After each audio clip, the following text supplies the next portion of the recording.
Eh, Baik, Assalamualaikum warahmatullahi wabarakatuh. Nama saya Farel Indra Januarta dengan NIM 2306651101115. Di sini saya akan mengerjakan bertujuan untuk menyelesaikan tugas UTS Sistem Komputer, yaitu mengenai membuat video penjelasan tentang komputer atau laptop Anda secara detail.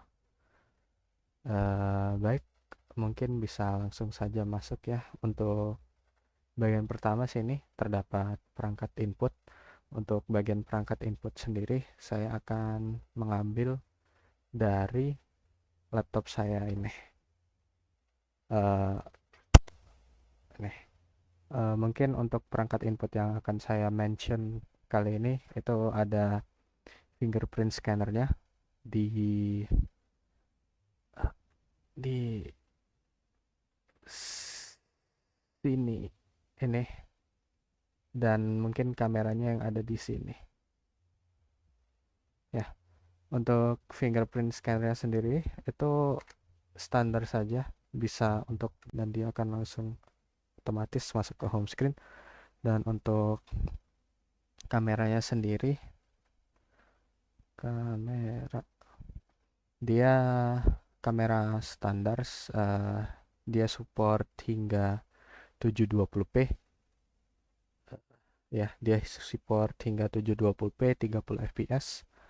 Dan ya, mungkin sepertinya itu saja sih untuk kamera dan fingerprint scanner ya. Ya, kebetulan juga untuk fingerprint scannernya barusan saya perbaiki karena sebelum-sebelumnya mengalami masalah pada drivernya. Baik, untuk bagian selanjutnya terdapat apa itu, perangkat proses.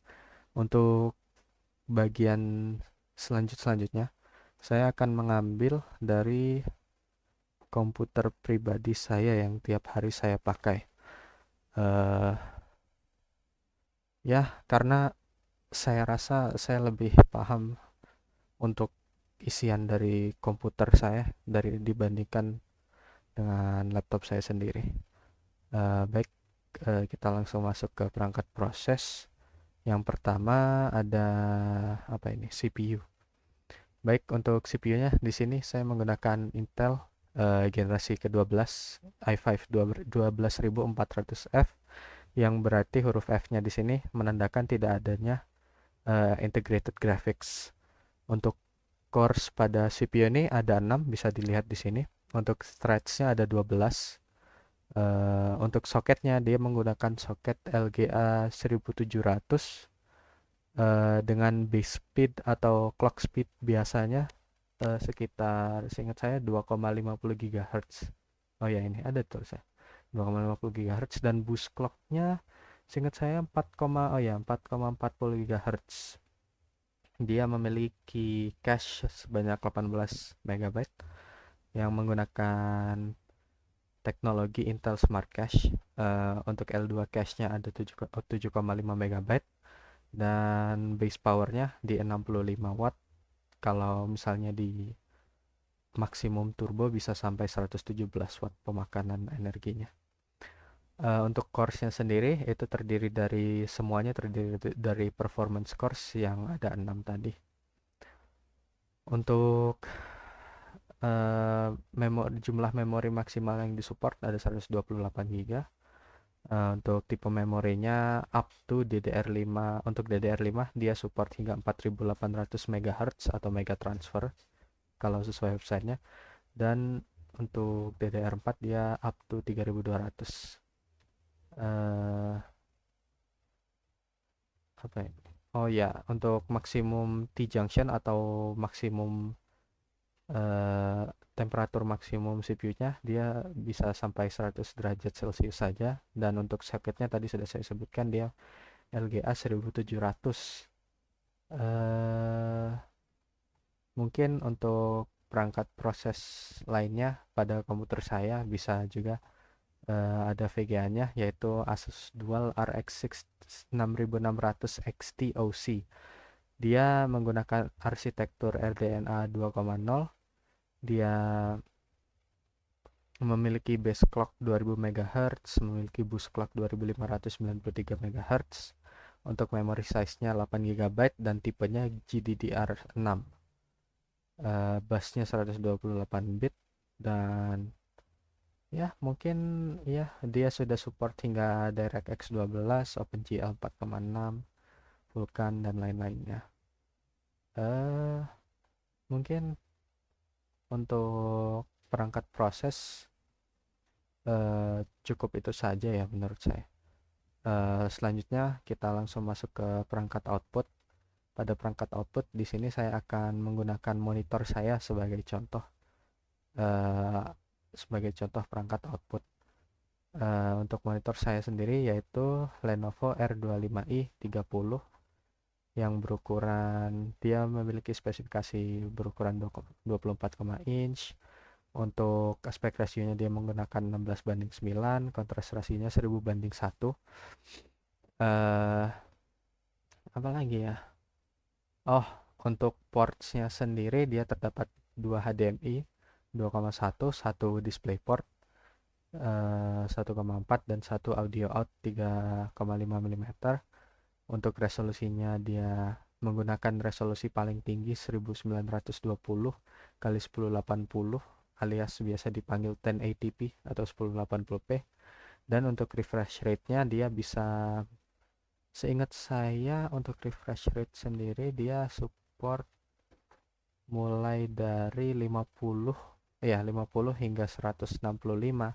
Namun bisa juga masih di overclock agar bisa sampai 180 Hz juga, agar kelihatannya cukup smooth gitu lah. Untuk response time-nya ada 0,5 untuk MPRT, 1 millisecond untuk extreme mode, dan 5 millisecond untuk normal mode. Oh ya, color coverage-nya sRGB 99%, DCI-P 3 dia 90%. Dan untuk apa namanya? Hal yang unik dari monitor ini juga, dia memiliki speaker built-in, walaupun di sini tidak ditulis ya. Tapi ya dia memiliki speaker built-in, terus juga untuk layarnya bisa dinaik turunkan, bisa diputar seperti ini, bisa dipivot, bisa ditilt, swivel gitu bisa. Mungkin itu saja untuk perangkat output. Untuk perangkat storage selanjutnya, untuk storage saya pada komputer saya kali ini saya menggunakan XPG Gamix S70 Blade yang berkapasitas 1 tera. Untuk speednya sendiri saya akan menggunakan website di mana saya membelinya untuk bantuan informasi. Untuk form factornya dia M.2 NVMe, dia merupakan SSD NVMe ya. Dia M.2 2280, jadi termasuk cukup panjang. Menggunakan NAND flash. Untuk interface-nya dia PCIe Gen 4x4, jadi kecepatannya bisa maksimal. Bisa untuk read-nya bisa mencapai 7400 MB per second di sini. Dan untuk write-nya dia bisa mencapai 6800 MB per second. Ya, untuk terabyte written atau TBW-nya itu semacam kayak batas maksimal hidup SSD-nya itu sekitar 2960 terabyte kalau menurut website tempat saya belinya. Kapasitas, kecepatan baca, tulisnya dan ya mungkin itu saja mungkin untuk perangkat storage juga sudah saya jelaskan. Selanjutnya ada perangkat tambahan yaitu flash disk atau DVD-ROM. Oke, di sini saya akan menggunakan mana ya? Di sini saya akan menggunakan flash disk saya sendiri. Nih. Tidak kelihatan sih. Intinya dia flash disk saya ini dia merupakan flash disk Lexar Jump Drive P40 USB flash drive. Saya memiliki yang 32 GB, yang ukuran 32 GB, dan untuk detailnya sendiri itu sebenarnya apa dari manufakturernya juga tidak terlalu menjelaskan yang terlalu detail ya. Jadi untuk spesifikasinya saya cuma bisa menyebutkan dia menggunakan interface USB 2.0, operating temperature-nya atau temperatur saat digunakannya mulai dari 0 sampai 60. Untuk temperatur penyimpanannya minus 10 derajat hingga 70. Dimensinya 20,4 kali 54,7 kali 9,6 mm. Untuk bobotnya ada 8 gram, dan ya mungkin itu saja untuk flash disk saya. Untuk speednya sendiri saya kurang tentu sebenarnya, cuma biasanya saya coba di laptop saya, dia read dan write-nya bisa sampai 22 megabyte per second lah kurang lebih, barusan saya coba tadi pagi. Ya mungkin itu saja eh, untuk penjelasan tentang bagian-bagian komputer saya yang ada. eh, Sekian dari saya. Terima kasih. Wassalamualaikum warahmatullahi wabarakatuh.